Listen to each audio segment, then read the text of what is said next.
Hi. Morning, sir. Well, it looks like that nobody is attending.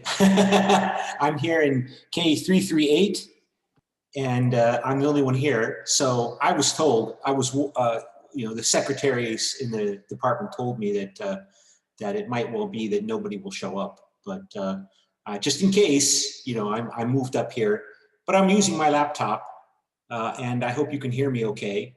I'm using my laptop computer, and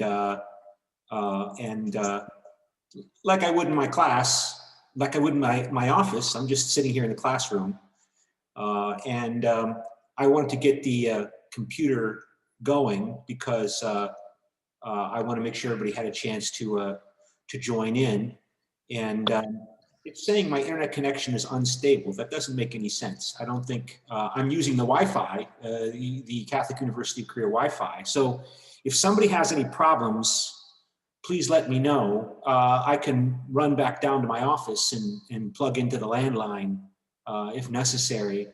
It's just that, I was told we should provide the option if somebody wants to come into class that, I should be here. So, but it's 1 minute to start, and I don't think anybody's going to attend in the classroom. So, I will just run the class as if it was from my office. It's just that in my office I have a nice microphone, external mic that I purchased and I use. You probably have seen me talking into that. I'm now relying on my computer internal audio microphone. So hopefully that's clear. So okay, so it's 9 o'clock. So I will go through the procedure here. Cyber Campus, hooray! Cyber Campus attendance. So we go to I have to make sure I share the screen. And so we go to share screen. So here's the Cyber Campus website. And let me go down to week number 12 and add. And smart attendance, ready, set, go. And your lucky number is 346. 346 is your lucky number. 346 is your lucky number. So 346. And let you go through that. I won't close that or anything. I'll just let you run through that. And so, okay, so back to the lesson plan that I have set up for today. And I've got to tell you again, I'm a little bit unsettled by the time difference because again, there were more Zoom conferences I had to attend this morning. One was at 1:30 in the morning, another one was at 5 o'clock in the morning this time for events in the United States. So I've been up for a while, but that's okay. I'm getting used to this because that's our world of Zoom. So before I forget, we have a significant student debate. We have 3 students who are scheduled to participate in the debate today. And so we have to make sure we set aside at least half an hour, if not more time for the student debate during the second hour on the debate topic. To South Koreans, if European states can Europeanize, then Asian states can Asianize. Hooray! And and we're talking about enlargement of the European Union. So let me open up those notes, and then I have to stop share, and I have to go back to share screen, and so that I can open up the notes, share the screen of the notes, and there you are. So it says, we were already highlighting this notion earlier last class, that this is maybe the biggest source of influence as a policy that the European Union has over the other peoples and countries of Europe wanting to join the European Union, accession to the European Union, acceding to the European Union, and the strong images and emotions that often associate with that notion of joining the European Union, which, as I told you, I spent many semesters teaching and working in Bulgaria and throughout Eastern Europe. Earlier, I had been in Poland.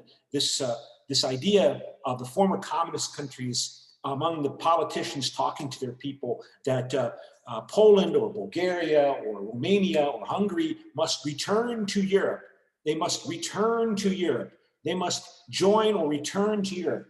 In other words, under communism, under Stalinism, imported mostly, enforced by the Soviet Red Army, by Moscow, that these countries that had always been part of Europe were taken away from Europe, that they were cut out of Europe. And now with the end of communism, they could return to Europe. And how do you become or return to Europe and become European again? You join the European Union. That was the principle that continues to dominate even those countries that are not yet in the European Union but want to join the European Union, like Serbia, like Bosnia-Herzegovina, like Macedonia, or the Republic of Northern Macedonia, as it's officially called, and Ukraine, possibly, although, of course, now the Ukrainian government denies that it wants to join the European Union, but that is probably in order not to anger and irritate Moscow and the government in Russia. Because for good or bad, the prevailing view, politically prevailing view in Moscow these days is that the European Union is opposed to Russian influence and Russian equality in status and dignity with the rest of the world. In other words, as I said earlier, right, that the prevailing view, not the only view, but the prevailing view is that, NATO is one side of the coin and European Union is the other side of the same coin. And that the European Union is the soft power organization forum for coordinating the resources of Europe to better serve American domination through institutionalized through NATO, for example. So this term conditionality, accession conditionality, what are the conditions for joining the European Union? That's what this term refers to, conditionality. And it's an important term because it's been around for many decades, long before communism collapsed. The International Monetary Fund that Koreans are very well familiar with, for example, the IMF crisis in 1998. IMF has always placed conditionality on its loans to countries that need International Monetary Fund loans to be able to pay for their imports during a time of economic crisis. The IMF will place conditions on those countries for them to correct their macroeconomic and also microeconomic problems. In return for getting the loan, a country must agree to do or undertake changes in its policies, which of course are politically difficult to do because once you adopt a policy in any field, economics, security, it doesn't matter. You acquire interests that invest themselves in that policy and want to keep that policy, even if they are benefiting at that policy at the expense of the broader country, the broader community, the broader national community. Changing policies is always politically difficult because somebody's benefiting from the current policy. And they don't want the policy to change because it will hurt their immediate interests. So accession conditionality, what are the conditions that a country must meet in order to join the European Union? And this, as I said, is transformative of countries that seek to join the European Union. And it's an ongoing process. As I told you, Serbia, Macedonia, Bosnia-Herzegovina, Turkey have applied to join the European Union. And so some of these concepts that we need to address more fully, we can do that now. Typically when there is discussion and debate about European Union integration, European integration, they talk about European Union widening, which means expansion of the European Union, enlargement, right? And deepening or intensifying cooperation among existing members through further integration. And that's an important point to keep in mind, right? That typically this deepening and intensifying cooperation is happening incrementally, continuously, but during crisis times, like now, dealing with the COVID-19 crisis, you see there is an intensifying cooperation among the members through further integration. I was thinking about this after on Monday, I re-showed you again a video clip of Margaret Thatcher, Prime Minister of Britain in the early 1990s, highlighting how the European Union was supposed to avoid, she said the British government under her leadership, Margaret Thatcher, opposed the movement of European Union into health policy, health policy, which of course is ironic given that with the COVID-19 world health crisis, public health crisis, we do see the European Union moving more collaboratively with the member states of the European Union to coordinate, cooperate, and collaborate in their national pandemic response policies. Through coordinating their policies, through, for example, as we were describing at the last class, coming up with a computer software program so that they can more easily integrate their quarantine and tracing programs, their contact tracing programs. And that will continue further, obviously, as we continue to move forward in dealing with the pandemic. There will probably be coordination, cooperation, and, for example, notifying who's going to get, who has already been vaccinated. I'm looking forward to when I finally get vaccinated here in Korea against the coronavirus, that the Korean government will input that into a computer database so that when I show my passport to leave Korea and come back into Korea, the Korean government will know that I've been vaccinated and with a highly effective vaccine, and hopefully highly effective vaccine, and I will be able to come back into Korea without having to quarantine for 14 days in my little one-room apartment, which would be like jail, solitary confinement for 14 days. So, and so that's an example of the Europeans would attempt to collaborate and cooperate and coordinate in, for example, trying to coordinate and cooperate in their quarantine policies. So I'm just going to shut down the mainframe computer here because nobody's coming in. So let me do that. So let me move back my laptop here. So this it happens. This intensifying deepening integration typically happens in response to crises, and we're seeing that, of course, now with the coronavirus stimulus package response. And I guess this would be a good point to highlight some of the challenges of European integration, since we are still trying to integrate member states who are typically, not all, but most of your typical country that belongs to the European Union is a nation state. Macedonia is not, Bosnia is not. They're multi-ethnic states, but Hungary is pretty much a nation state. Romania, Bulgaria, France, Poland, Germany, they are nation states. And we described how nation states can act nationalistically. And when we say the Greeks are highly nationalistic, remember what we were talking about, we use those terms a lot. When we say Koreans are highly nationalistic or Chinese are highly nationalistic, what do we mean? And often people throw around that term and they do not explain what they mean. But I think I told you what I think it means. When a country acts nationalistically, I gave you a summary of how countries act nationalistically. Nation states like Hungary and Poland, like Armenia, Azerbaijan, for example, they will seek to engage in the ingathering of communities, as we're seeing the Armenians and Azeris fight over Nagorno-Karabakh, both claiming that territory belongs to their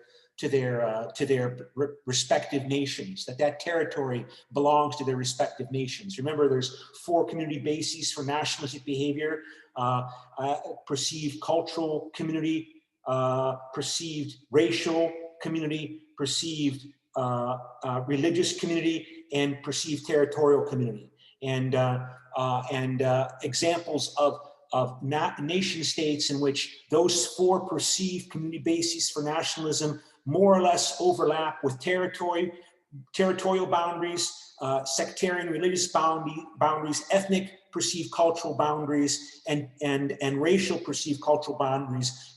Near perfect examples, the closest in reality would be like, for example, Japan, or in Europe, Norway, or post-World War II Poland, right? Poland is corresponding, where all four of those community perceived national definitions of our boundaries of our community, they pretty much overlap closely, very closely. Territory, sect, cultural community, and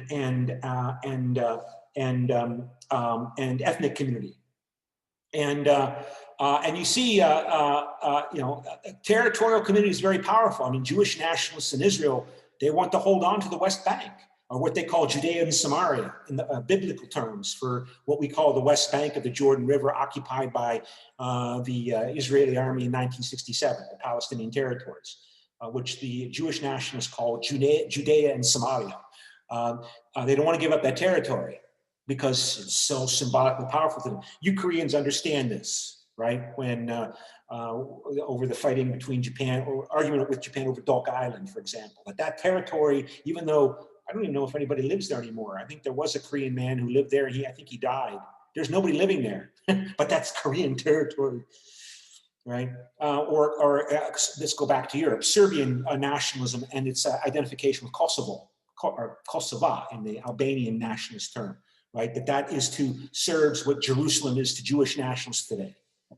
And with the fact that complicated by the fact that 90% of the people who live in Kosovo, at least, are not Serbs. They're ethnic Albanians, most of them being Muslims. But for a Serb nationalist, that's still does not change the fact that Kosovo is the cradle of the Serbian nation in their historic view. So, and so you see this preoccupation with ingathering of communities at work in Europe, if you understand Armenia and Azerbaijan to be Europe, contributing to a war right now that has killed thousands of people in the last few weeks. And to go on, to continue with this, to go back, because I already talked about this, I wanted to talk about this case of nationalistic behavior impacting current issues that we've been talking about in class. We talked about crises, we talked about deepening of European integration during times of crises, and we highlighted at the last class that the European Union was moving forward briskly in the midst of the COVID-19 economic crisis to develop its taxation policies. It's actually going to be able to issue impose taxes for the European Union, and also borrow on international financial markets to borrow money, hundreds of billions of euros. And it was the agreement that the European Commission would sell bonds on the international financial market to borrow money to loan stimulus package money to the countries dealing with the coronavirus economic crisis. But look what happened. Hungary and Poland block EU stimulus plans. Why would the nation states Hungary and Poland do that? Because their leaders, representing much of Hungarian and Polish public opinion, see a threat to Polish and Hungarian sovereignty from the European Union. And so this is an article that appeared just a couple days ago in the New York Times. I'm not going to read it all, but we've been talking about it in class, so I wanted to continue to follow through with it because it is a current event illustrating, I should say, all of these themes and issues we've been talking about in the class for this semester, right? Two illiberal governments, two governments that are not really following through with the requirements of the Copenhagen criteria to maintain their democratic systems with respect for freedom of the press and freedom of expression, and also independence of the courts from political domination by the government, the judicial system, and so on. So this is the claim here, and they are holding a 1.8 trillion euro package hostage. And so, yes, Prime Minister Viktor Orban of Hungary, and to a lesser extent, the Polish Prime Minister Mateusz Morawiecki, are vetoing the stimulus program that has been tentatively approved because Hungary and Poland are opposed to the conditions for receiving this funding, that this 1.8 trillion euro grant funds to be allocated among the European Union member states, that they have to also, in return for receiving that money, continue to protect and respect the so-called rule of law. The rule of law, the rule of law. And rule of law typically includes the notion of judicial independence from political control by the government. And that's been a main focus of complaint by the European Union against these countries, that these Poland and Hungary are threatening the independence of the judicial system in their respective countries. And it says here, originally Angela Merkel, Prime Minister of Germany, Chancellor of Germany, did not want to include this requirement that the European Union member states would be evaluated in terms of their respect for the, quote, rule of law in return for this money. But at the insistence of, yes, the European Parliament strikes again. But at the insistence of the European Parliament, which must approve spending, the budget bill passed earlier this month included language making the funds conditionality contingent on the rule of law standards that the European Union considers fundamental to its values. The item was clearly aimed at the Hungarian and Polish governments, which have defiantly chipped away at the independent judiciaries among other democratic norms. When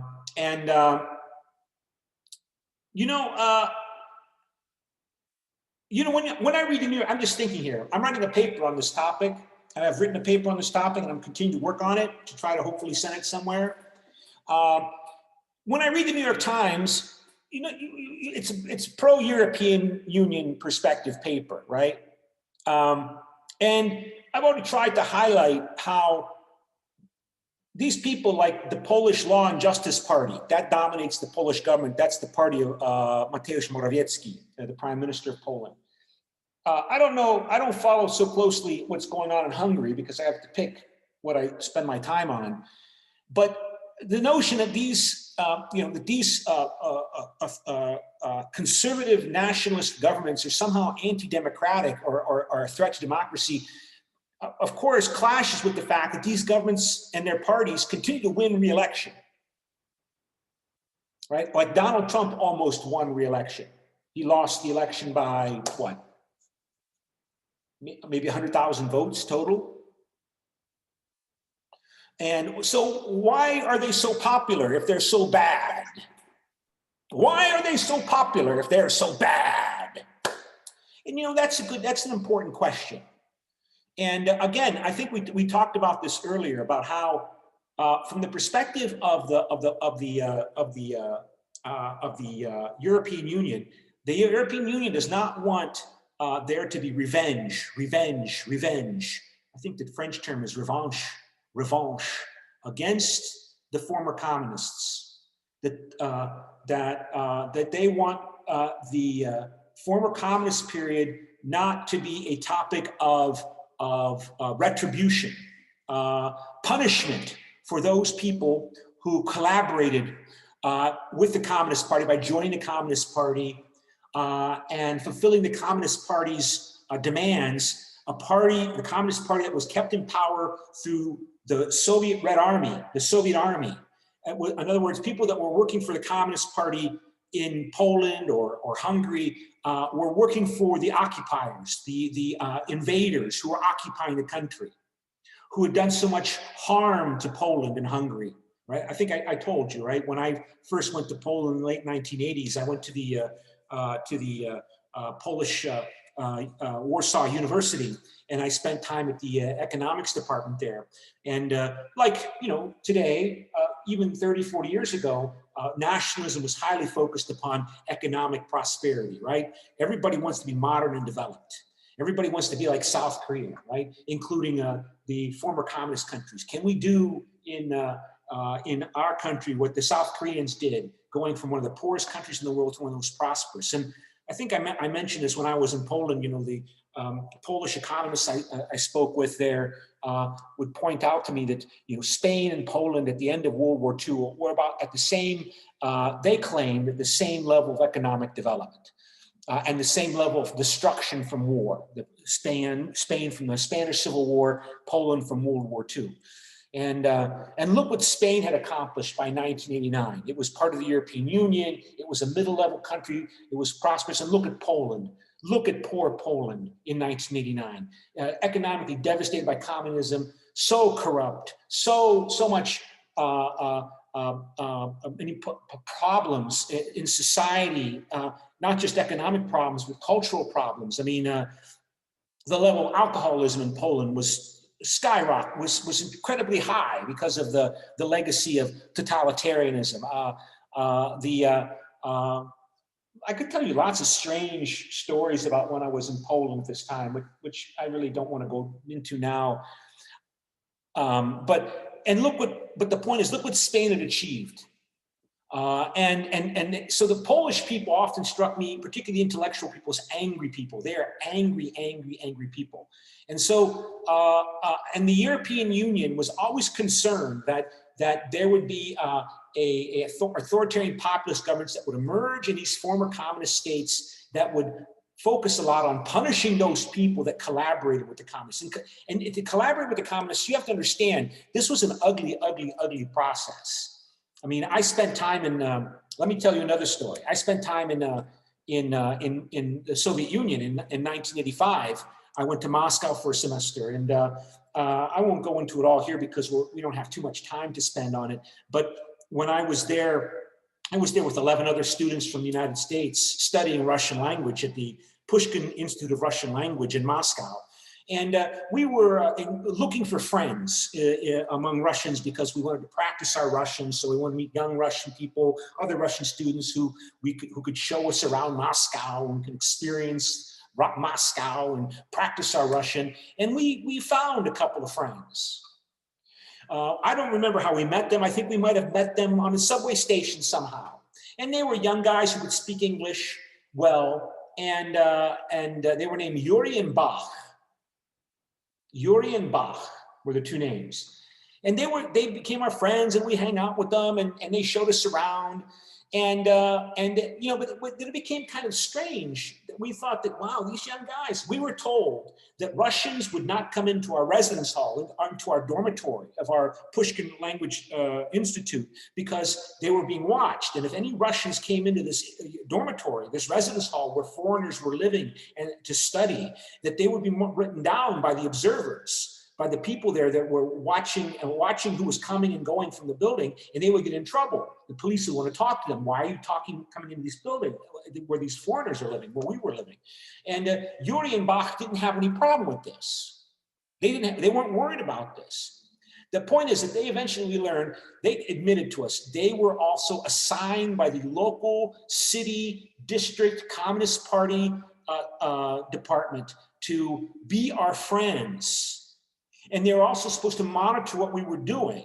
And they were supposed to report back as informers to the regional Communist Party cell what we were doing. They were supposed to be informers. They would, I think in Bulgarian, donositer, I can't remember the term is in Polish. They were informers. And they had to prove their loyalty to the Communist Party by informing on us, their friends.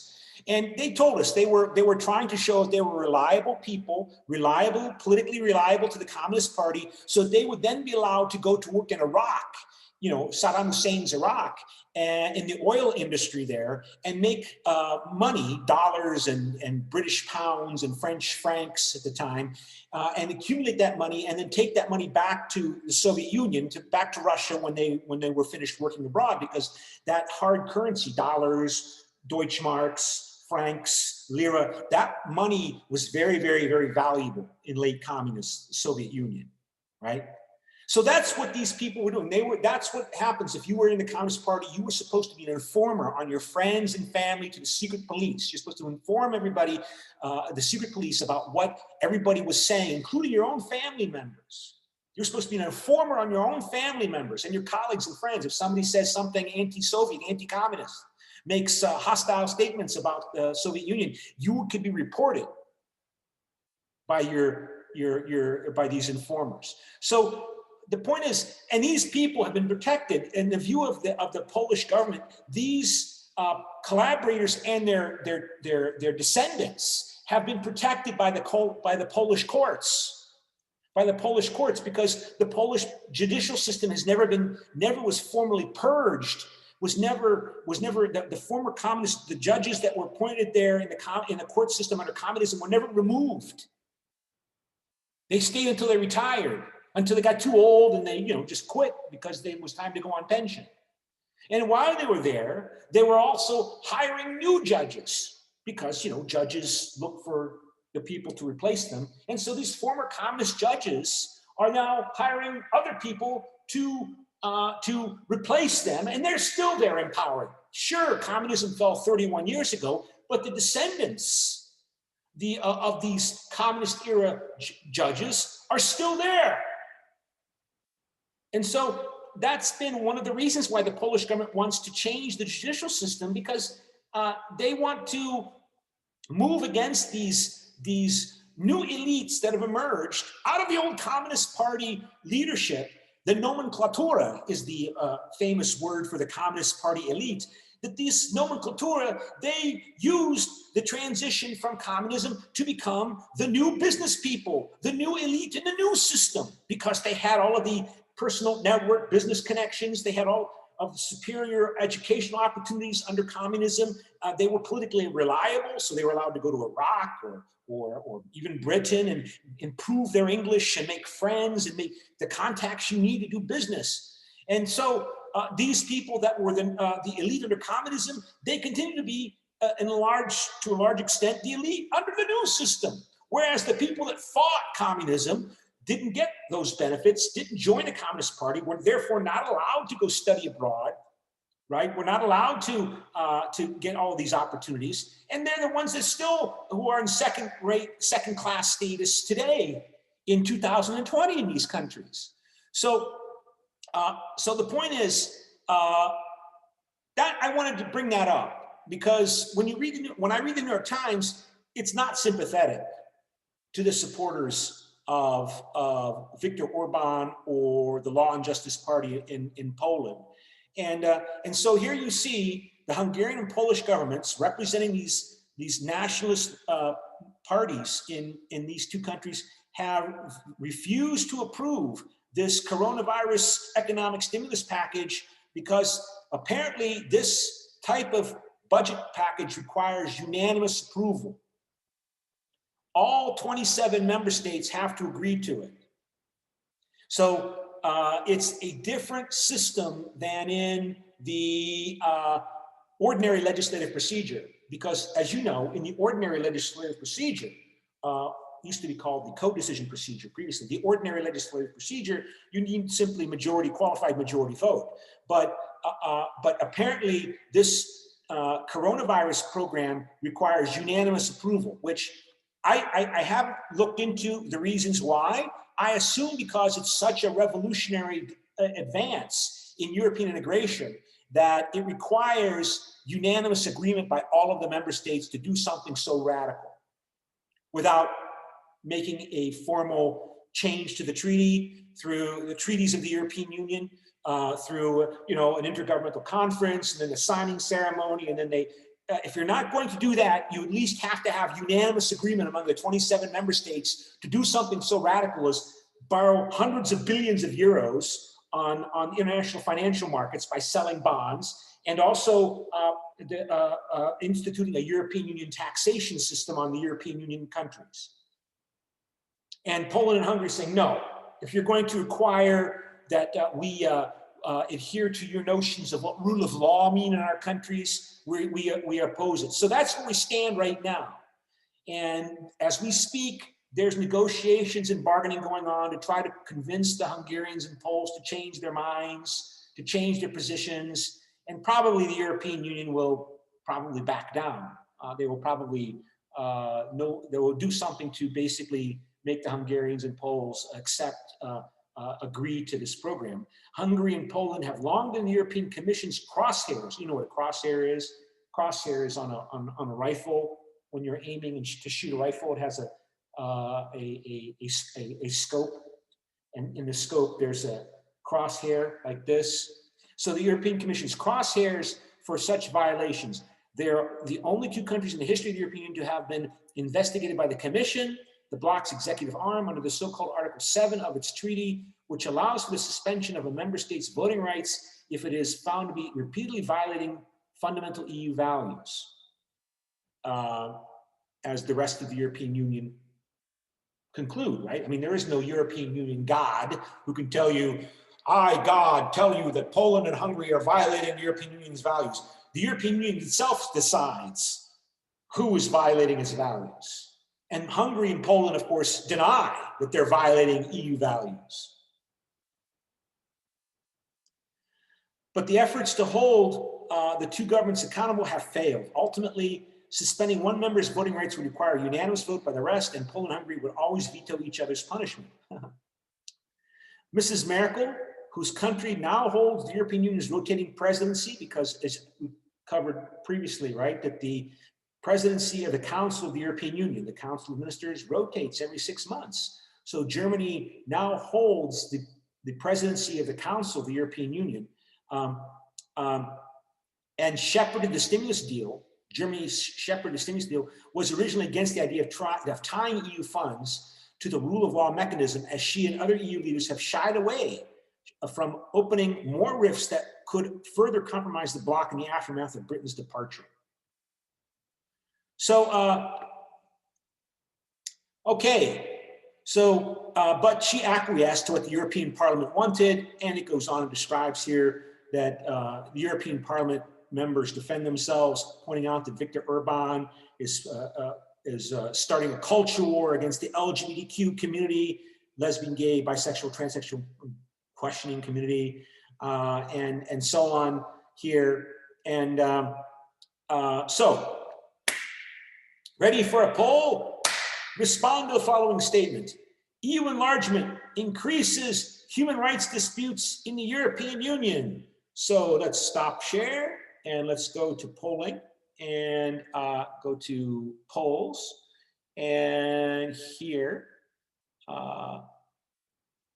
okay, so screen share, go like that, go share, and launch poll. So please take the poll.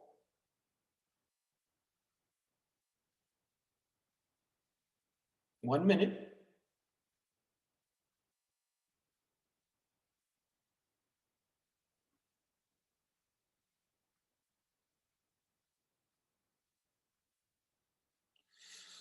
Two more to vote.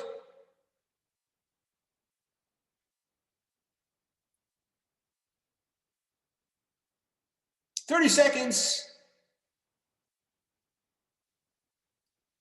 One more.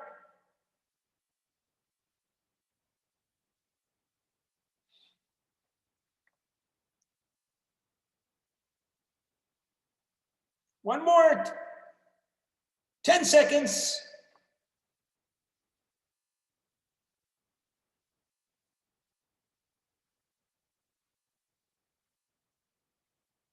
Okay, so share results, and there you see the results. So most of you agree that EU enlargement increases human rights disputes in the European Union.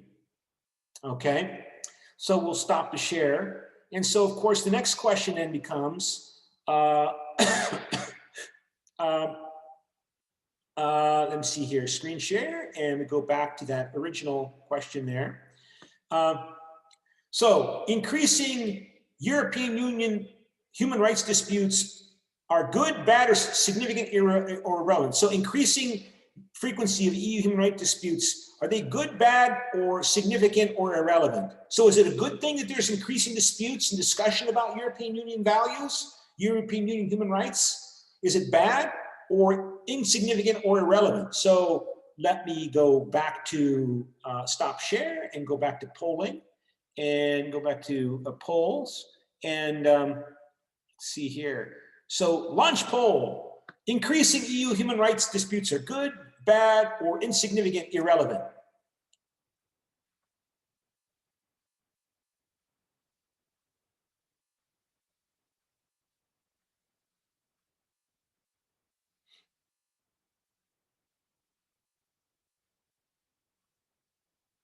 Three more to vote.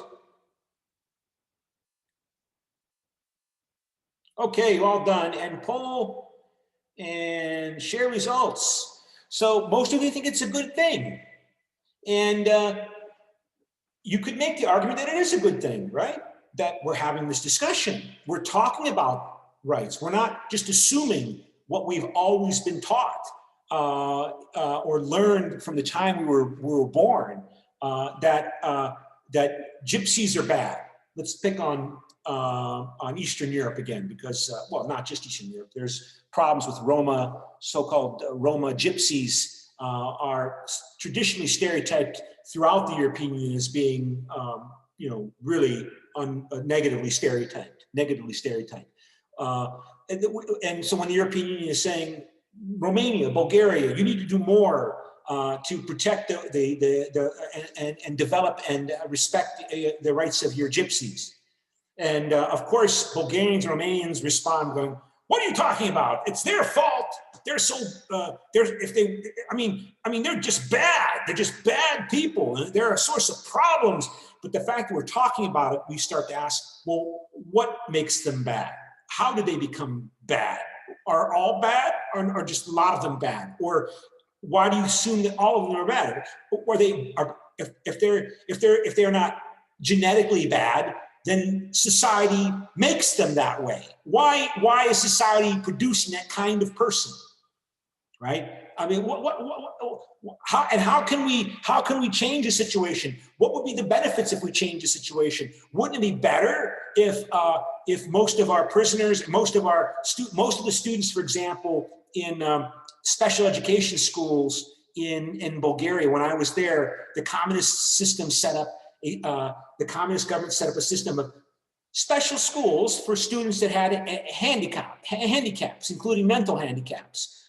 We probably have them in Korea. I haven't really checked. And yes, what do you know? Even though Roma gypsies are 10 to 15% of the population in Bulgaria, 80 to 90% of the students in these special education for handicapped students schools were Roma, gypsy.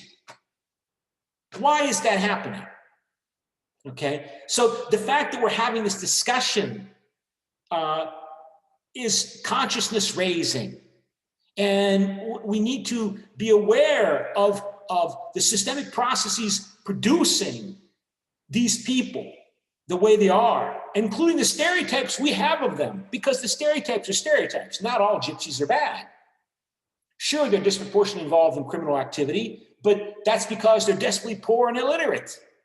Why are they desperately poor and illiterate? And you engage in it and continue debate and dialogue about these questions to try to understand also the benefits that would come to society if we address these problems. So that would be one way to argue that that having these discussions about and disputes about human rights are not necessarily a bad thing, right? Because we need to talk about them. Because and as I said, I've been, I started graduate school in 1985 before 4 years before the communist regimes in Eastern Europe collapsed. And there was always concern that there would be a nationalist backlash, an authoritarian populist response or reaction in these Eastern European countries following the collapse of the communist regimes. That there was a significant fascist potential. And I knew it, my professors knew it, and the European Union knew it. And again, like we said before, the European Union doesn't get enough credit for what it avoids, because when it avoids disasters, it's not an event, it's a non-event. So it doesn't get media coverage. So, okay, we have this illiberal governments emerging in Poland and Hungary, but they could be a lot worse, and they could have emerged a lot sooner, and they could have been much more intense were it not for the European Union. And the European integration can arguably play an important role in mitigating this. But we have this current crisis right now with the coronavirus economic pandemic, and now we are, as I speak to you, today's news reports, again, the European Union is struggling with this dispute right now. But since I think originally Angela Merkel was opposed to including this issue in the original legislation, they'll probably take it out so that they can get this passed, or come up with some kind of face-saving compromise for the European Union. But this evidently, again, was something that the European Parliament insisted upon. And you know, the intensity of these conflicts are, of course, illustrated by what's going on, for example, today, right now, in the Caucasus, between Armenia and Azerbaijan, which are on the border of Europe, if not part of Europe, because as I told you, your typical Armenian patriot nationalist would definitely claim, yes, of course, Armenians are Europeans. I mean, they're Europeans. I mean, they're as European as anybody else in Europe. And even though, you know, so Europe is a political label that doesn't really have strong geographic boundaries anyway.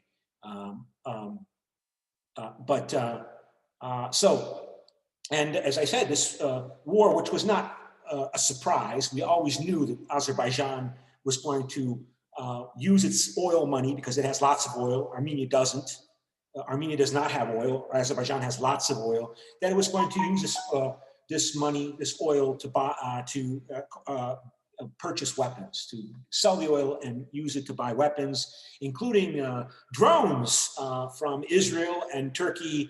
And those drones have been very effective in attacking Armenians, which is interesting because, you know, since, as I told you, you know, been working on Eastern Europe since 1985, at least, and Armenia and Armenians and the Armenian lobby, like the Jewish lobby or the Greek lobby, but the Armenian lobby is very active. We highlighted that in the US foreign policy class as a case study about how Armenian Americans are very politically active in lobbying in the United States and the United States government to support Armenia and Armenian interests in the Caucasus and elsewhere. And they're active throughout Europe. The Armenian lobby successfully lobbied the French parliament, the European parliament, the Italian parliament, to identify the killings that happened in World War I in the disintegrating Ottoman Empire between the Turkic peoples and the Armenian peoples as a genocidal attack against the Armenian people at the end of World War I. That have that officially declared a genocidal attack, a genocide. And very much connected with that was the effort to try to generate the political will to support Armenia's demands to continue to control Nagorno-Karabakh, which they have just lost most of it to Azerbaijan in the last few days, by claiming that this conflict over Nagorno-Karabakh is a legacy of the genocide that they suffered 100 years ago at the end of World War I. And so if I think I have closed that, I'm looking for the lesson plan here. Yeah, we already talked about Nagorno-Karabakh. I think I did. I had it here already. Didn't I? Or have that opened up? All right, looking for it. Well, we talked about it earlier, and so they were very active. The Armenian lobby is very active throughout Europe and the United States, and that still did not prevent Azerbaijan from taking it back in the last few weeks. So, all right. So, enlargement. Let me go back to conditionality, screening. These are all terms that have been used. These terms came up particularly during the 1990s when the former communist countries were applying to join the European Union, and they had to be screened.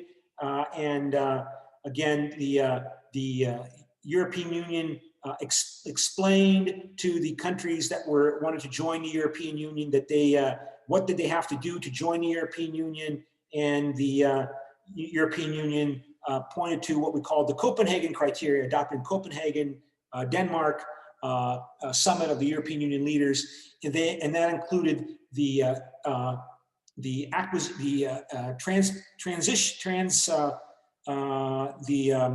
implementation of the European Union laws into their national law. And that means transposition of the acquis, that's the French term, it transposed the acquis communautaire, the European Union laws up until that point, up until this point, the thousands and thousands of pages of European Union laws into Bulgarian law, Polish law, Hungarian law, and so on. This notion of conditionality we already covered. Candidate countries are countries that have formally applied to join the European Union, and the European Union has agreed formally to begin negotiations to join the European Union, and with the understanding that means eventually they're going to join, but when that will happen, we do not know. As I said, Turkey has been a candidate European Union member state since the late 1990s. It applied formally again to join the European Union at the same time as Croatia, I think in 1997, 1998, and Croatia joined the European Union in 2013, and Turkey has not for a number of reasons, including being much bigger and having ethnic conflict, nationalist disputes. Turkey is playing an important role in the dispute between Armenia and Azerbaijan, because the Azeris are brothers and sisters of the if I can find of the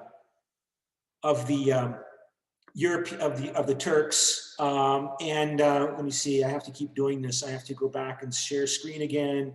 And so here is a map of Kurdistan, where the Kurdish populations are distributed throughout. Here you see Armenia.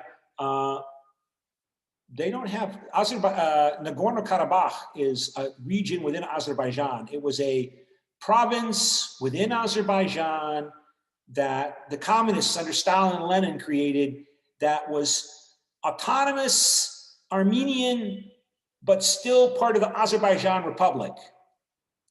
And this is Nakhchivan, and this was also Azeri, but part of Azerbaijan. So you see this funky arrow here trying to indicate that, yeah, this is part of Azerbaijan and so on. And but the question, I mean, Armenia and Azerbaijan are not formally applied to join the European Union. Turkey has, and Turkey has also been a member of NATO since the 1950s. And that was a point that was made in the former communist countries in Eastern Europe, that these former communist countries, if they want to join the European Union, they have to join NATO, and they have to join NATO first. So Poland, Bulgaria, Romania, they all joined NATO in the 1990s. Turkey has been a NATO member since the 1950s.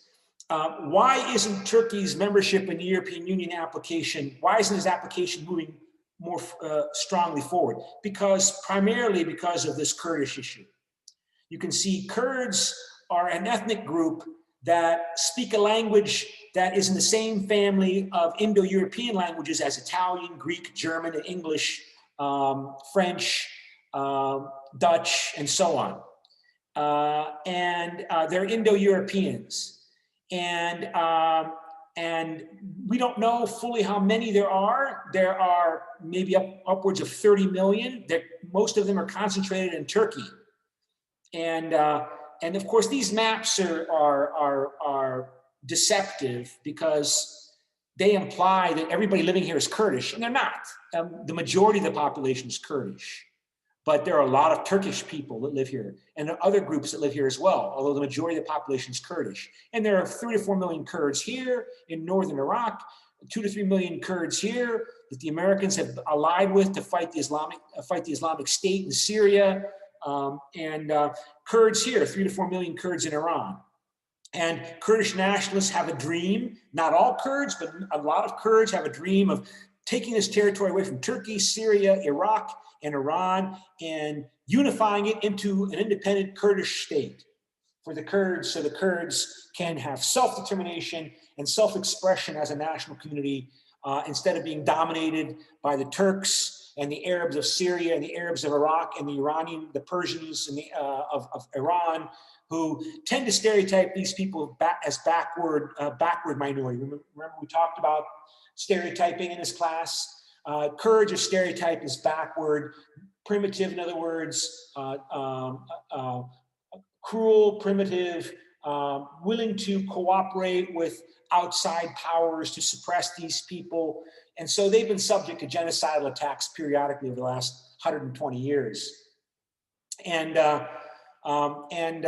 this is a main concern, obviously, with Iraq having been destroyed with the American invasion in 2003, and Syria at risk of disintegration.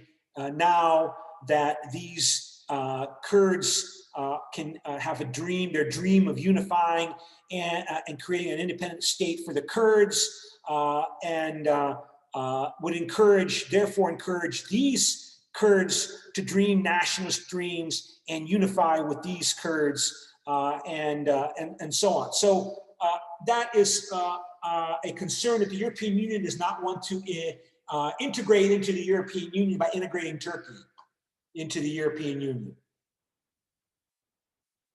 And so the formal accession negotiations for Turkey to join the European Union have been frozen because of the violence. These people have uprisen in the last several years since the Arab Spring, and there have been attacks and the cities have been destroyed. Tens of thousands of Kurds, as well as many Turks, have died over the last 35 years, 40 years in the latest uprisings against the Turkish government and so on. So this is a big part of any explanation as to why Turkey's application to join the European Union is not moving forward, because it's something to which the European Union does not want to attempt to address. Now you can say, well, they've addressed other ethnic conflict issues.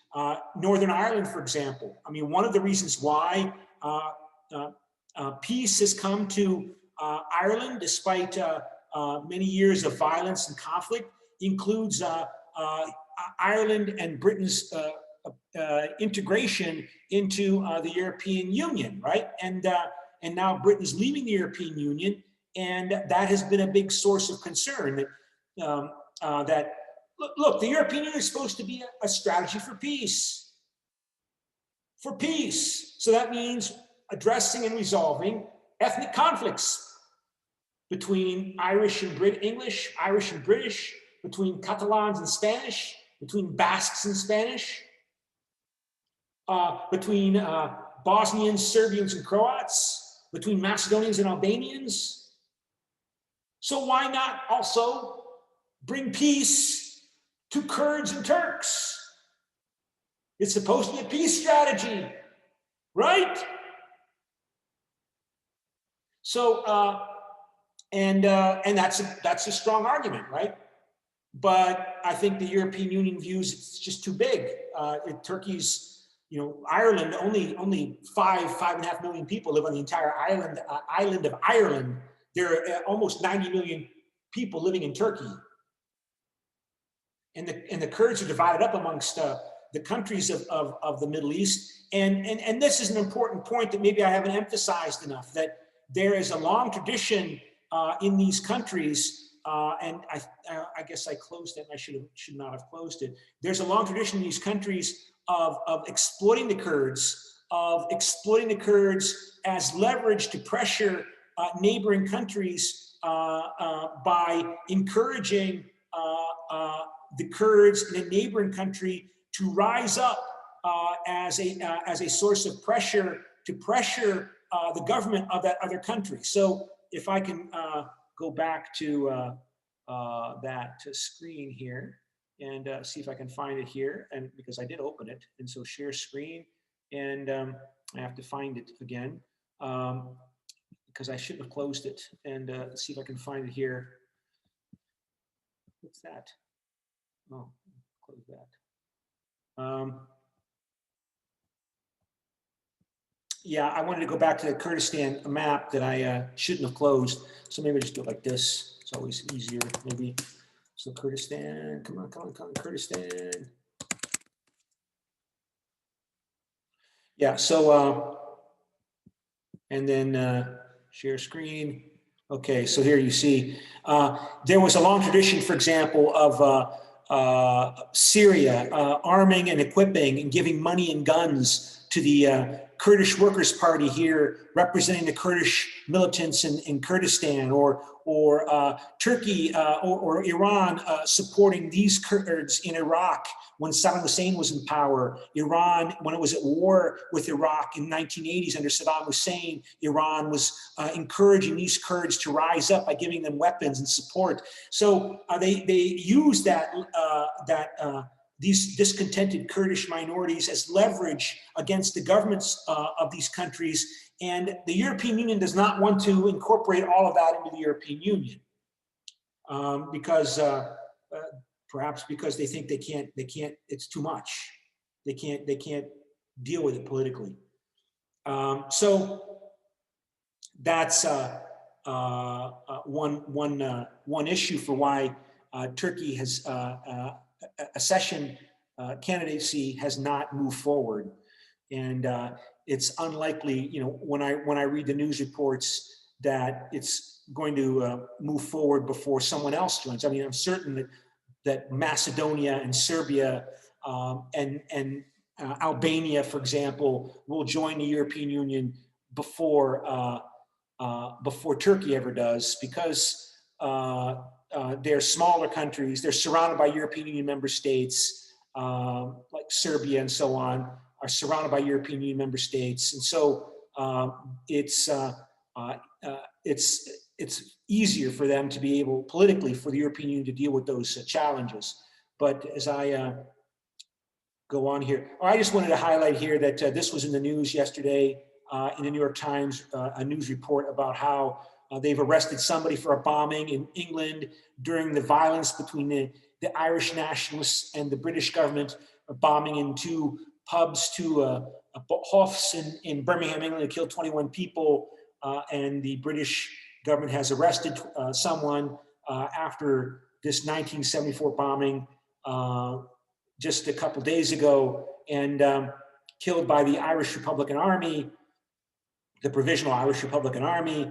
And in recent months, again, any explanation as to why the violence in Ireland stopped, largely stopped in 1998 with the Good Friday Agreement, as it was called, which was signed on Good Friday, Easter holiday in 1998.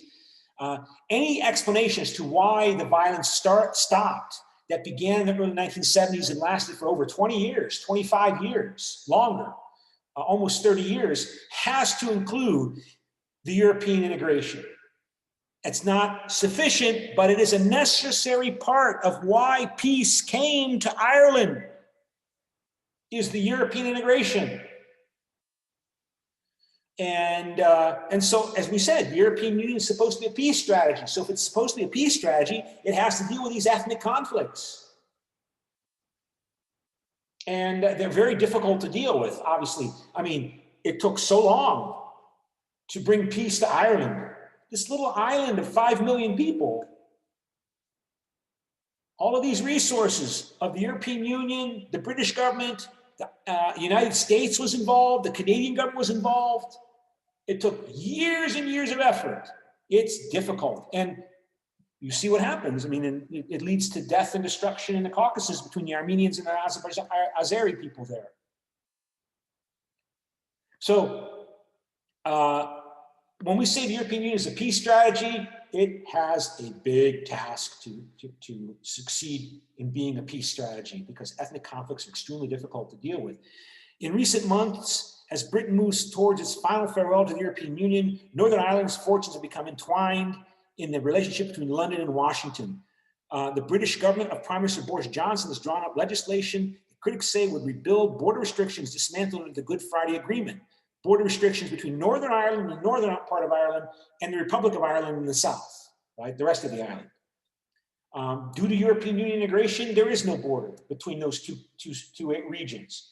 And the concern is that there will be a border will be reinstituted because Britain is leaving. Northern Ireland is part of the United Kingdom. And if it's no longer part of the single market, there has to be a border again instituted between Northern Ireland and the Republic of Ireland, with with border guards and toll booths and customs offices, and those customs offices and toll booths will become, quote, magnets for attack, magnets attracting attacks by nationalists, Irish nationalists in particular, who resent and hate that their beloved island of Ireland is divided by British imperialism.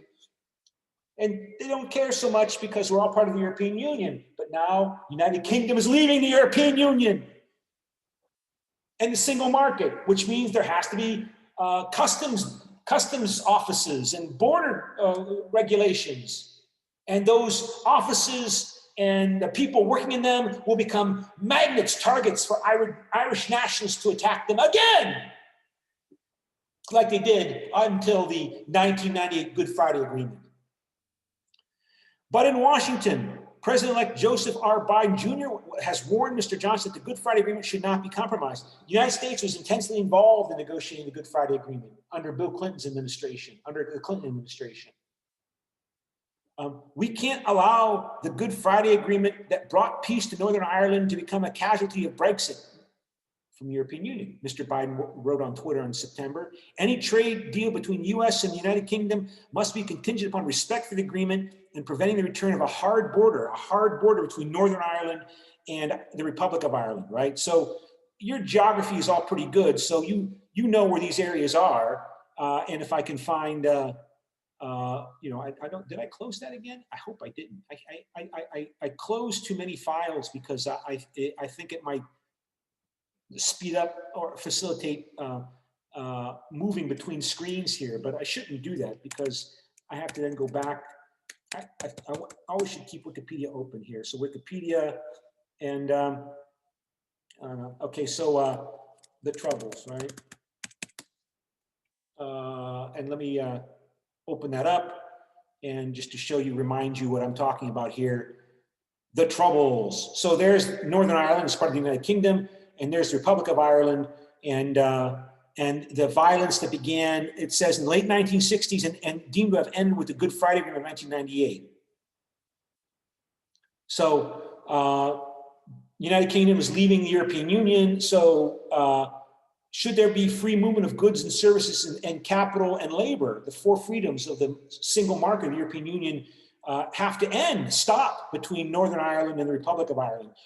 Currently today, there's no visual indication of a border. There's nothing there to indicate to you that you're crossing a border between Republic of Ireland and Northern Ireland. The only indication that you're crossing the border is that in this part, they still use the miles per hour road sign, traffic speed limit regulation signs. And once you cross in the Republic of Ireland, they use kilometers, like in Korea, right? Kilometers per hour. But there's no sign, there's nothing. Now what? United Kingdom is leaving the European Union.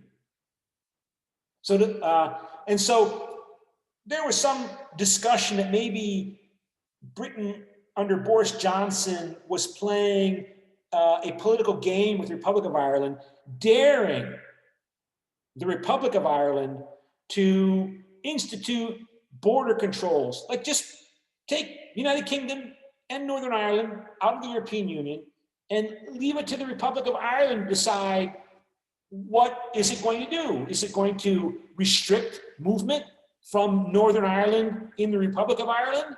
Is it going to check anybody going from the Republic of Ireland into the United Kingdom from the Republic of Ireland?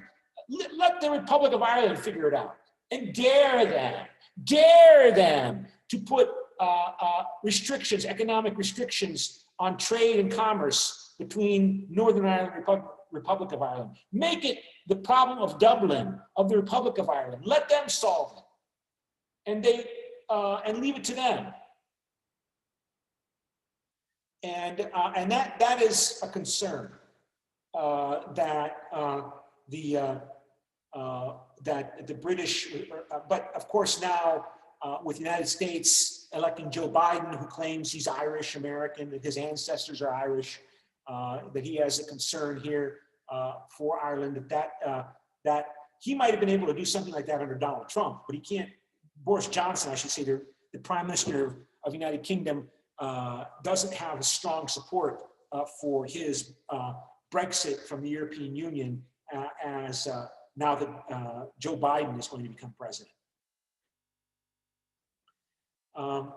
Yeah, so it was called an irregular war, you know, and so back to the notes then, because we have to, we should pretty soon have to go to our debate. And this is all time we have to talk about a session. Now, you know, I mean, that's why we're spending a lot of time talking about these emotional issues, because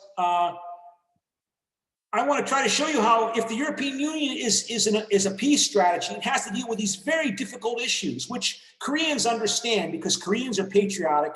Koreans understand the suffering of Korea during the Korean War, and the anger and hostility that many Koreans still feel about their country, their nation being divided. You understand this, Koreans. You understand this.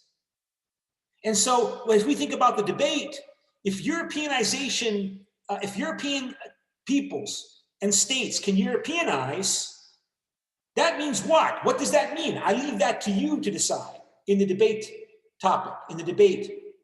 Does it mean you adopt an attitude of cooperation, collaboration, coordination in your policies to resolve conflicts peacefully?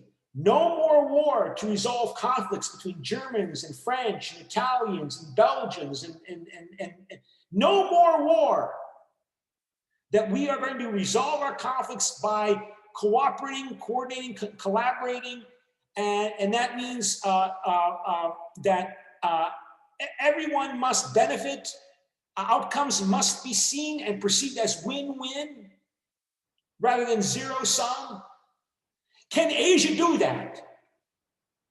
Can Asia move to resolving its disputes between South Korea and North Korea, between Korea and Japan, between Taiwan and China, between Hong Kong and China, between China and Japan, to Asianizing?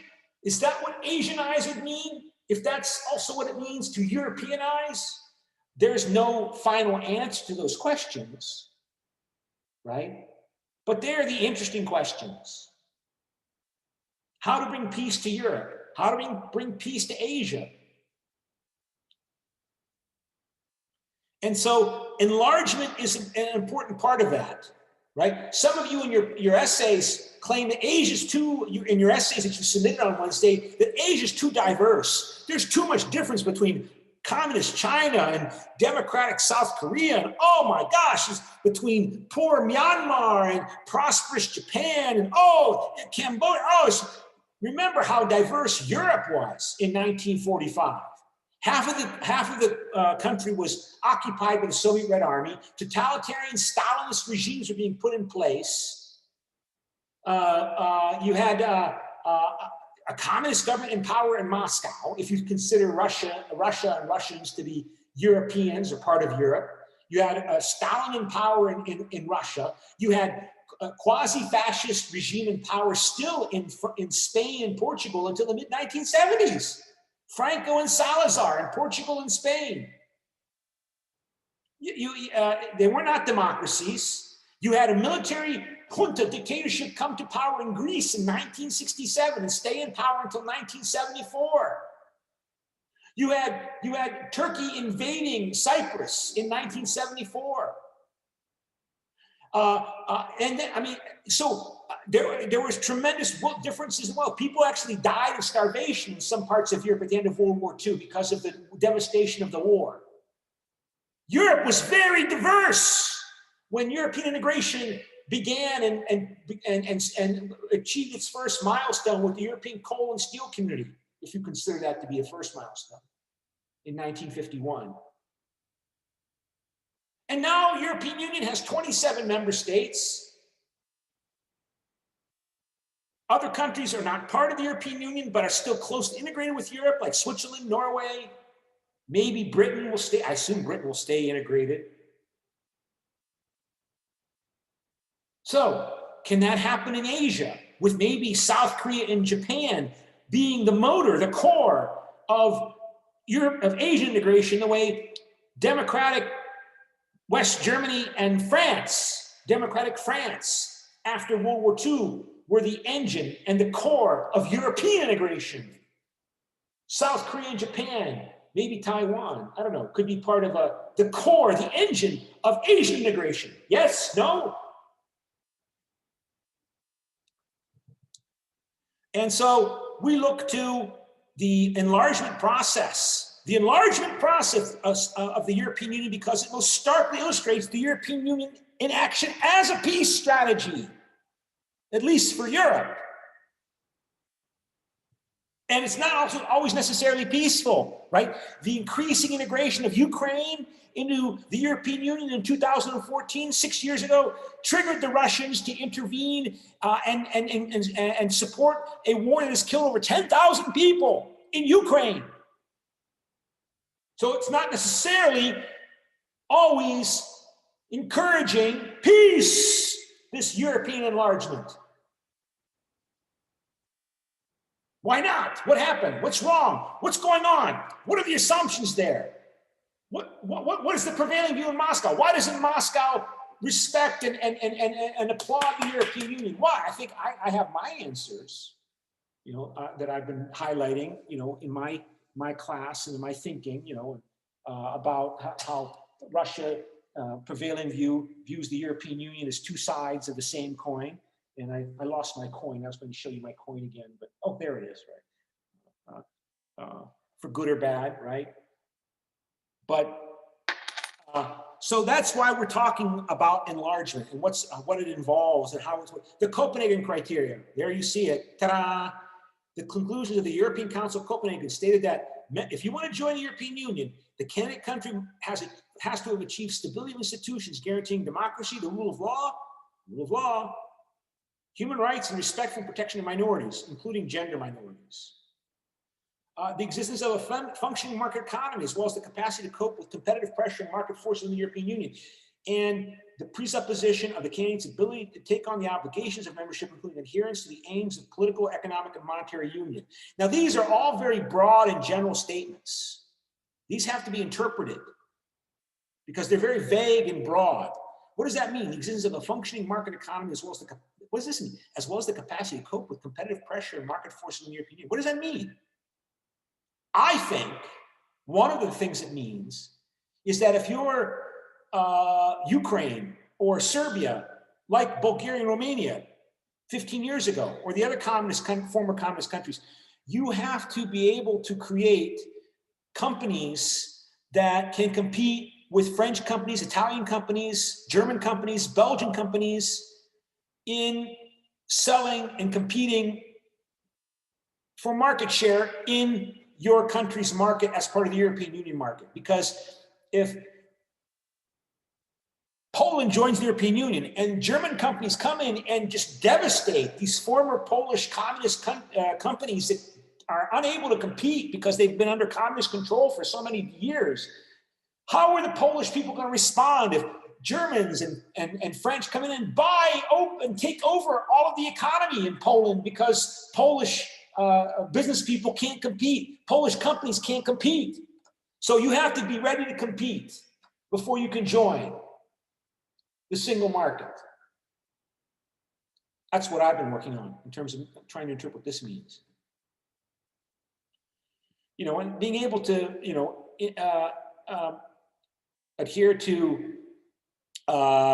political, that means you have to be part of NATO. I think that's what that means. And you have to be able to have a strong state that can carry out monetary changes, monetary reform. But these are the so-called Copenhagen criteria.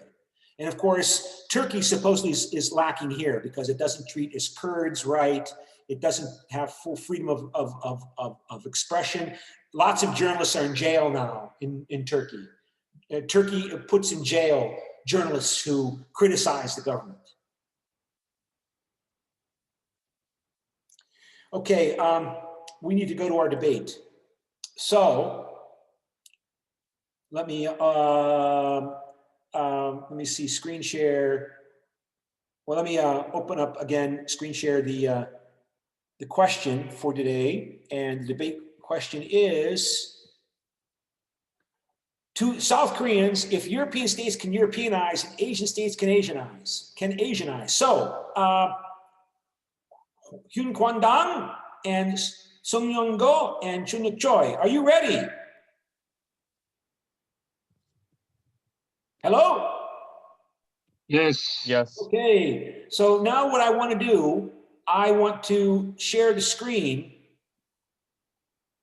so that you can allow you to engage in screen sharing so that advanced sharing, okay, multiple participants can share no, I think I just want to do it like this. One participant at a time, all participants, okay.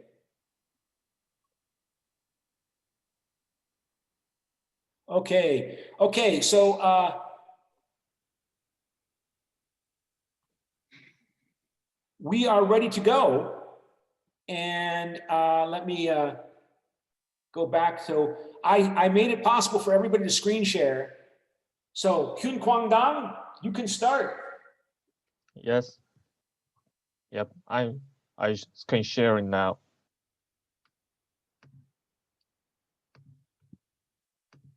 I don't see it yet. Okay. Yeah. Okay. Yeah. Hello. I am Hyung Kwon-dang. I'm historical student. I think SS state can assignize it in flow. So let's start in my debate. Okay. I focus in ASEAN characteristic and essays population, culture, and climate vary from region to region.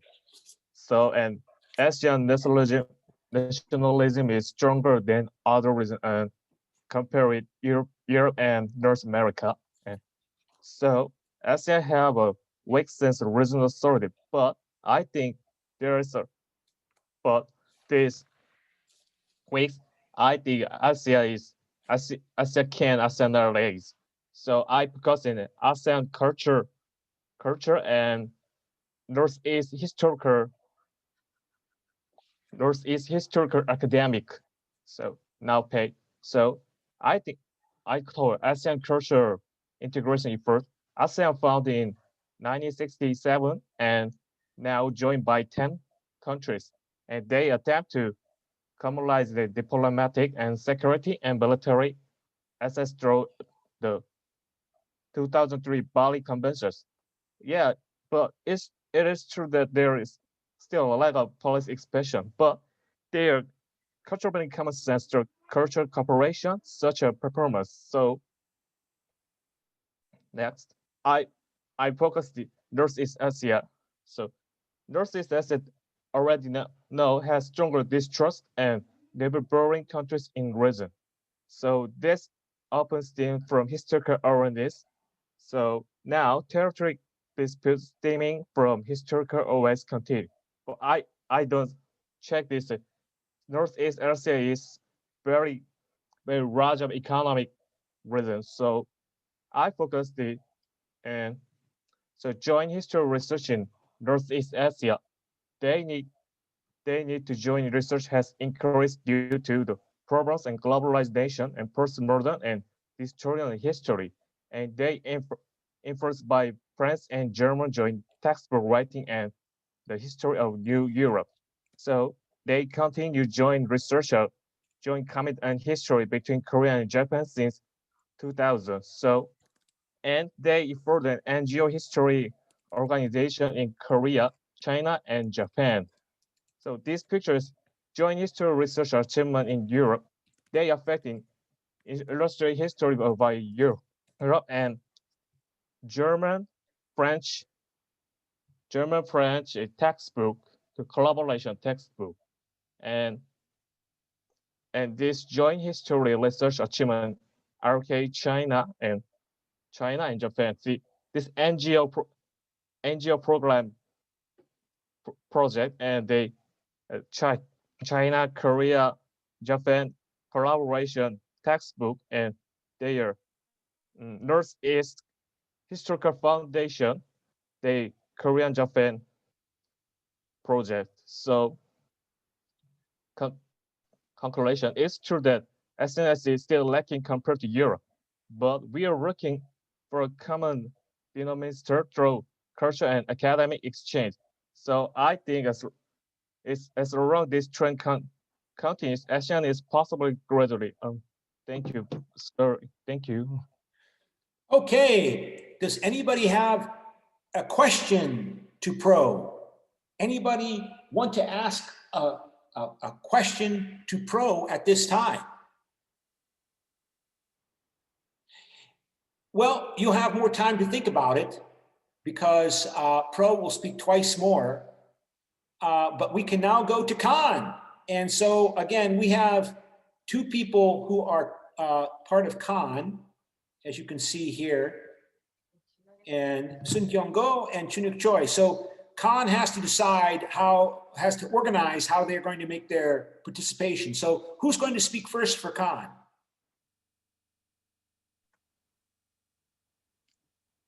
Hello?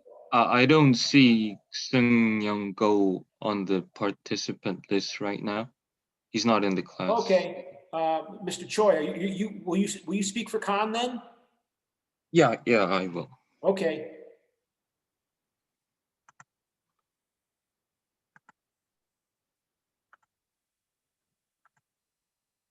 Does it show?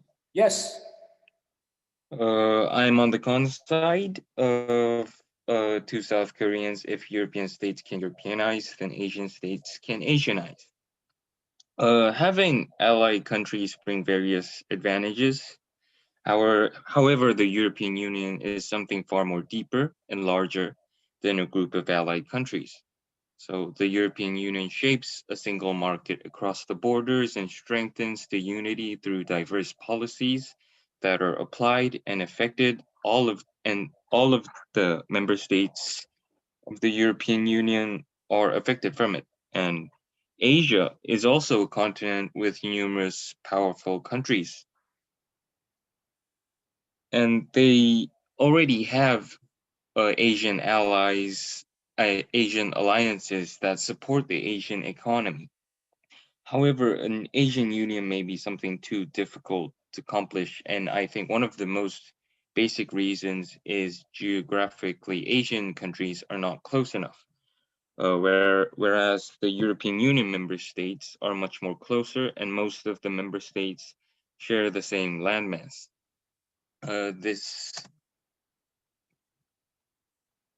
This means they share similar climates, cultures, and environments, and this gives a better understanding of different areas on the continent.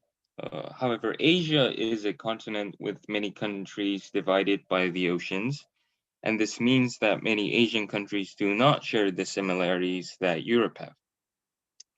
Sharing such similarities and having better understanding of each other is crucial in various fields.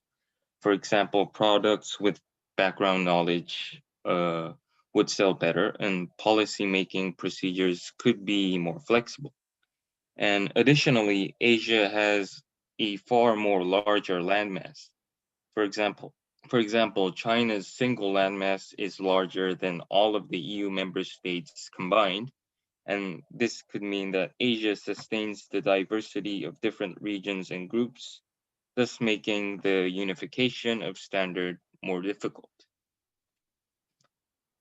The second reason is language, and trades to work efficiently and for policies to be applied successfully within multiple nations, language barriers must be weakened. There are hundreds of languages that are spoken, and there are a lot of ethnicities in both Europe and Asia. And also EU has 24 official languages registered, but nearly all of Europe's language belong to only 3 language families and use similar alphabetical systems, mainly like Germanic, Romanic, and Slavic. This helps the European Union to narrow down the diversity of language by using procedural languages. However, Asia having more than 50 official languages throughout the continent, some of the Asian countries use symbolic alphabets. So I think that languages will remain as a culture barrier continuously. And considering that the EU is already using substantial amount of its budget on translation within Europe, it would be not really positive to see an EU-style Asian Union because they would have to use a substantial amount of money to interpret it over 50 languages. The final economic difference that is in between Europe and Asia is the final reason. This is the world map split by GDP per capita, and the EU states have similar colors here, either dark blue or light blue. However, Asia have a variety of economic statuses compared to Europe, and some countries here are developed and industrialized, like Japan and South Korea. And there are other developing countries like Indonesia, Philippines, Vietnam. This disparity in income is simply too large, meaning that some countries would find an EU-style union useless. Because one of the basic reasons the EU works is that it is beneficial for all of the member states economically, since their companies gain trade advantages. Within Europe, incomes are similar enough that products made by Germany can be sold all around Europe. In the case of an Asian Union, products made in export-driven economies like China could be exported to developed countries with no problem, like Japan. But however, the reverse would have issues because highly priced, high quality products made in Japan, for example, would have no benefit exporting to the surrounding Asian countries, considering the low needs. Also, countries like China would outrun other developing countries on exports, considering labor price and population, which could result in an insufficient and unbalanced Asian Union. Uh, yes, thank you. Okay, so does anybody have a question to pro or con now that Con has made his opening statement at this time? Yeah, I think I have one. Okay, Yarno, go Yarno. It's for the group that was con, like the last slide with the economic difference. Don't you think that the GDP per capita is so similar in Europe because of the European Union? Because it wasn't like that before the European Union. And I feel like if this would happen in Asia, if Asia would Asianize, that there could be a possibility that GDPs will also steadily increase and be the same as they are in Europe today. I see that a little differently because back down then, like industrialization was happening, but it's still not at the breach of what we have today because technology and the gap between the countries may exist back then and now here, but I think it would be almost impossible to narrow it down just like the European Union did.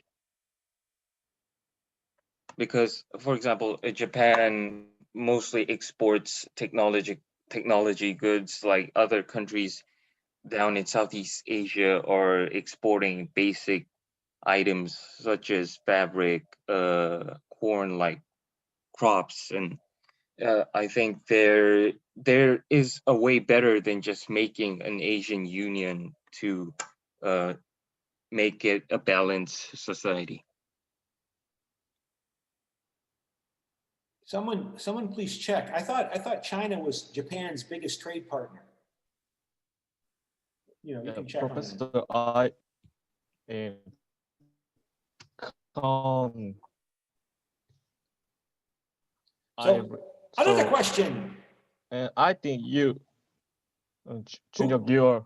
You talk about it. Japan technology is better. Yeah, go ahead. Technology is very high, but uh, Jap- Japan want to India Pacific strategy and Asia Pacific strategy. So they want is cooperation. Go ahead. We lost the connection there. That's the first time that happened. So go on, Mr. Choi, what were you saying? Me? I didn't say anything. Oh, who is speaking? Hyungwan was speaking. Yeah. Oh, okay. So you want to make your rebuttal now? Pro? Oh, so Hyungwan was saying that for example, Japan is trying to Asianize right now. So but if you see the export chart of Japan, I still think most of the Japan's top exports are technological goods, and countries that import them are at least still uh, developed countries that that want that technology. So I understand that Japan want to make a more Asianized society because they could use like the cheap labor, use them as places to industrialize, like have a larger industry for them, and that would be a better economy for them. But I see that Japan's is still relying on other developed countries to seek economic growth right now. Uh-huh. Can I Okay. ask question for Pro? Sorry, Horyang. Yes, Horyang. So, Pro said that he said the reason of Asianization can possible is Northeast Asia Joint History Study, but I don't think it cannot be used for a reason because that one is already failed, and also it doesn't through like it already stopped and nobody care about that. And I think we already have the experience of the failure of Asianization, and how could he use the reason for that one as a reason of Asianization could be possible? That's to Pro? Yeah, now the historical academy is not be care of now, but this project is very long term now short, so I long term, so they a change of mainstream Korea and Japan, and they want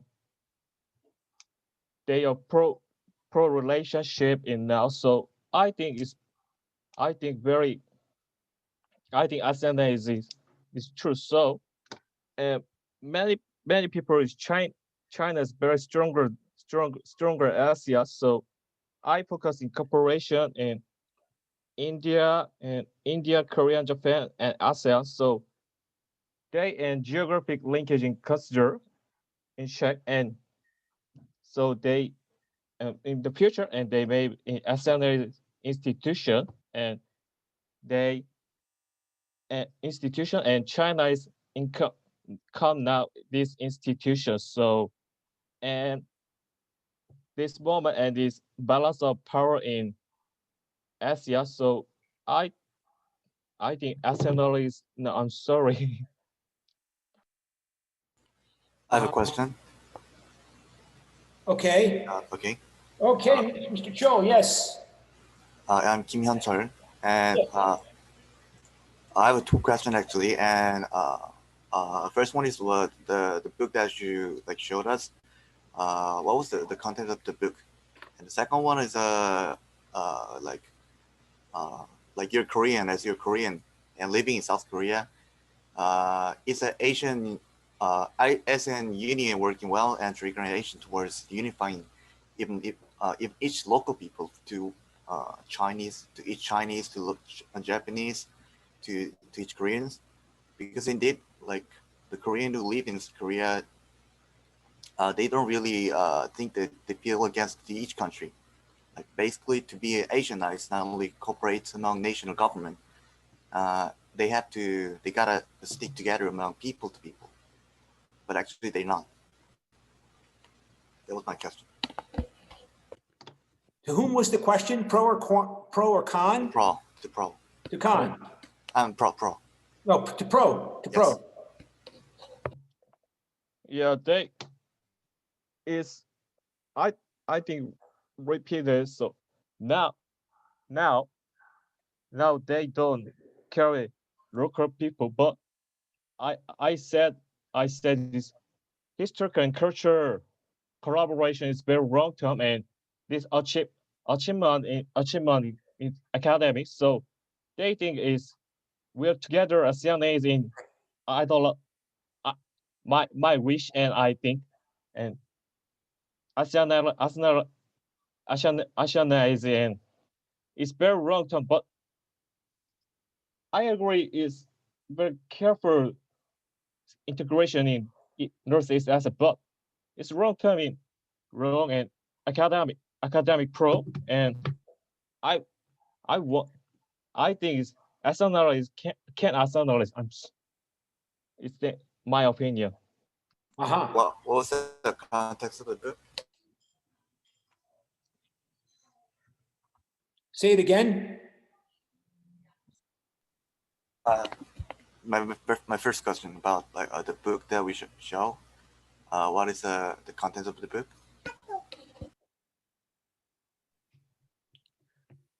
What is the content of what?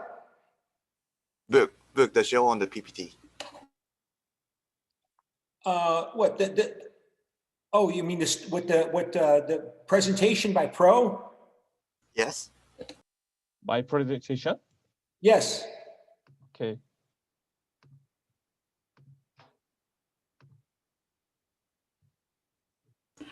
The book that you show. So what is the saying about in the book? This chapter. Yes. Yeah. And yeah, it is an historical NGO worldwide, and it's textbook collaboration in Korea, Japan, and China. So is Northeast Historical Foundation. They try a cooperation in Korean historian and Korea, Japan, China historian is academic and debate. We know this is it's true history, and so they there are a lot of debate and they make history. So it's this topic is 2003, and this topic is 2008 is 2003. So they wrong they wrong they have they have collaboration, academic collaboration now. So and we Korean is very upset. Is Japanese doctor is my rank. So this debate is wrong now. So I conclusion this topic is that am I understand my opinion? Yeah. Yeah. Sorry, my English is very short. Sorry. That's okay. That's okay. So is that your rebuttal? So let's hear. I think Khan, are you now going to present your rebuttal? About which question? Anything. It's now your turn to speak, to make your rebuttal and conclusion. For many reasons, I think I've got many rebuts about the economic part, and that one that Jarno said. I think I'm weak on that part, but he said that maybe EU was a country that was economically unbalanced, but now through the EU, it has grown into a balanced economy. But I think because of the first point, that was the geographical part, it would have many limits compared to Europe to have exact strong Asian Union that that could be like a European Union. I understand that there are many alliances like ASEAN and groups like that, and there are many economic bonds through it. But I think exact Asian Union would not be the answer right now. Professor, I have a question to Cons. And who are you? My name is Sangmun Lee. Okay, go ahead. So I have two questions. First is, what does geographical distance matter? Transportation and communication development can overcome it, I think. Secondly, uh, Kohn has argued that European languages can be classified into three alphabets, and while Asia is more complex. But can you understand other languages if you only know the alphabet? I think it is same that you need an interpreter. So, and most of all, I insist that we should focus on whether Asianize is possible in the relations of the superpower like US and China. And your response? The part about geographical part is that it's not. You're right. The technology has like gotten better. Transportation, all of that. Like these days, it wouldn't really matter. But what I was trying to say that was because of the geographical difference, there comes a difference in culture and climate, and because of that, there are many differences. There are religious differences, cultural differences, traditional differences, and that may be a part that makes it harder to make a union. And your second question was that language. It's not that I didn't say that it's like three different alphabets. They do use three different types of alphabets. I was saying that there are three main language families, roots, like German, like Germanic, Romanic, and that because through the root, the languages are not the same, but are similar in many parts. So through because of that language, it makes it much more easier to interpret it into another language. While Asia, many symbolic languages are here, and I would say it's far more harder and much more pricey to have a interpreted language system. Okay, and Tang Hyun Kwan, you have the last word. Last word. Yes, you're pro, you conclude.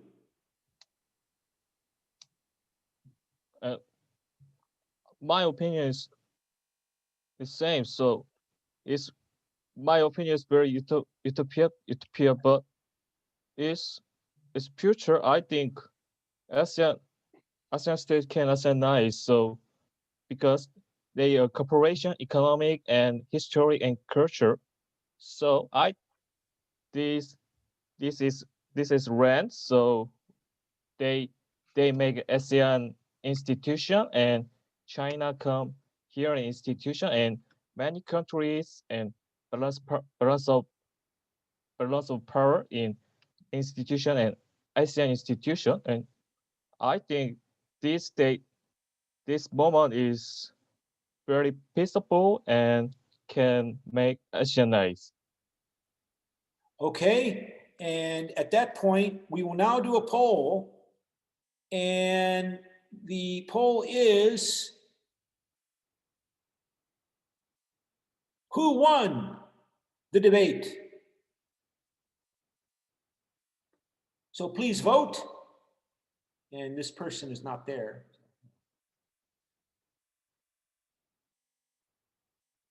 It is anonymous.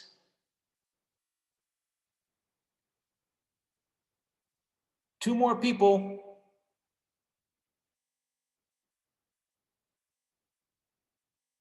One more.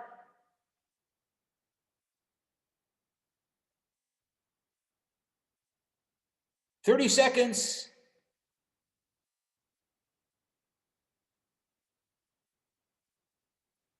"20 seconds.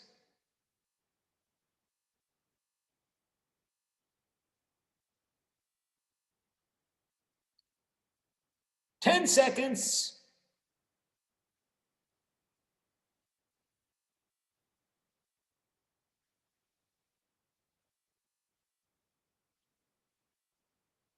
Okay, there are the results. And you see the results. And stop sharing. And we go to new poll.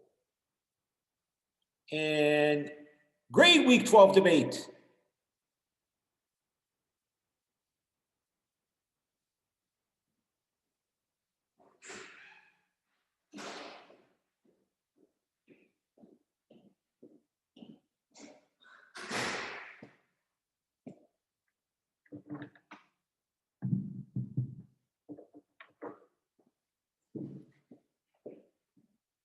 Okay.